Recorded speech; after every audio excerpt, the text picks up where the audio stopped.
Hi everyone, it's Laura here from Making Cards is Fun and welcome to another card making video tutorial here at my blog and YouTube channel. Today I'm part of the 31 Days of Halloween Spooktacular video hub hosted by Katie. Every day in October, crafters will be sharing a Halloween themed project on their YouTube channel and Instagram page. That means that there's lots of inspiration, but there's also a prize pack to be won. For your chance to win, leave a comment on my video and every video from each hopper every day all month long. For a complete and updated list of hoppers, please visit Katie's blog. I linked to the blog post in my video description below. I decided to make a Halloween card featuring an oldie but goodie set from my favorite things. This is their Fab-boo-lous Set and I absolutely adore it. So let's get started. I'm starting out by stamping my images on Nina Solar White 110 pound heavy cardstock using Memento Tuxedo Black ink. I'm using an acrylic block to stamp each image one by one. Then I am using the Copic sketch markers to color these images. For the green, I am using YG09, YG06, and YG03. Next, for his hair, I'll be using N6, N4, and N3.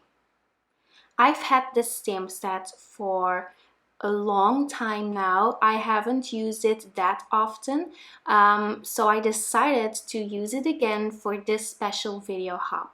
I hope that this set is still available somewhere for you guys, because I know that in the crafting industry, everything goes really fast when it comes to releases and new products. Sometimes I feel that products I really love and use a lot are discontinued in no time, and that often makes it very frustrating for people who watch my videos since they won't be able to get those items.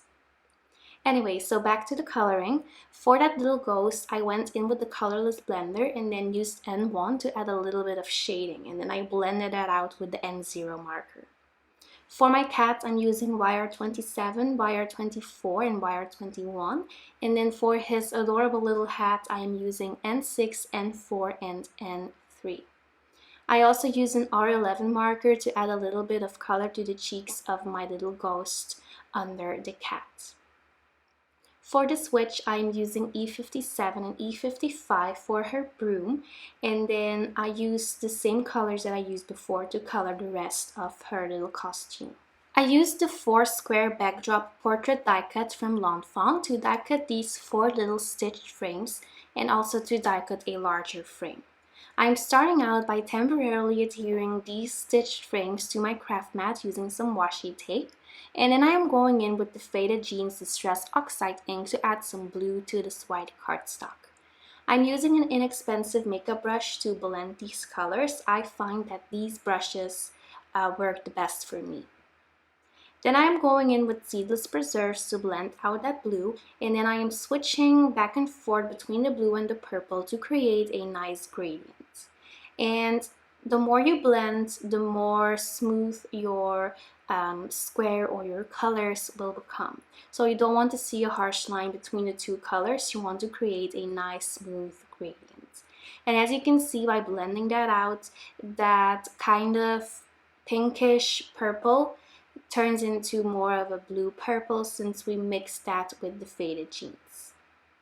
I'm using some sparkly watercolor paint from the Gansai Tambi watercolor palette, and then I am mixing that with a lot of water, and then I am splattering my brush to create some nice sparkly metallic splatters here and there.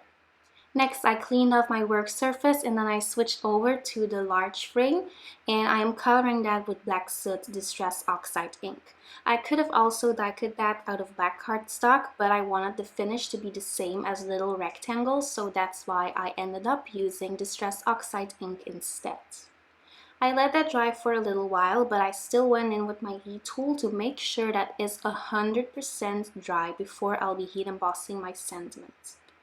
To prep my paper and to remove any static cling and to make sure I'll have a really nice crisp embossed sentiment, I am going in with kitchen flour. I'm positioning my sentiment using my original Misty tool, and then I am going to ink up my sentiment using Versamark ink.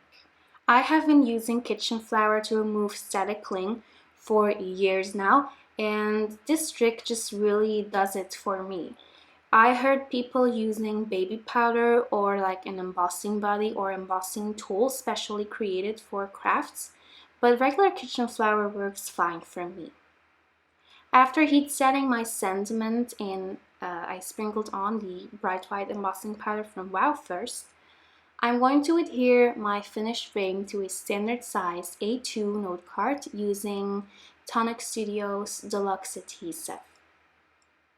I'm also going to put these little pieces inside the frame, so these pieces kind of fit like a puzzle. It was really fun to finish off this card, and I used my ATG from Scotch to adhere them. Then I am using some foam squares to adhere all of my images. I'm also using my tweezers to position these images exactly like I want. I also am going to add a little bit of sparkle using a clear wink of Stella glitter marker. And as you can see, this is the marker that has the pointy tip, so not the brush marker. But it really gives a spectacular amount of sparkle, which I just adore. To finish off these adorable little monsters or ghosts, I am using a little bit of Tonic Nuvo Crystal Glaze just to add a small amount of sparkle and dimension. I'm also using the Purple Rain glitter drops from Tonic Studios, as well as the White Blizzard glitter drops. And I really like the White Blizzard glitter drops because they are kind of translucent, so it picks up the color of the distress inks that I used, and I just really love that effect. So there you go, that's my video for the 31 days of Halloween Spooktacular video hop. I hope you enjoyed it. Again, make sure to leave a comment on my video as well as all of the other videos from the different participants joining in this video hop. If you like this video, make sure to give it a thumbs up, subscribe to my channel, and click the notification bell. I will see you soon. Bye bye.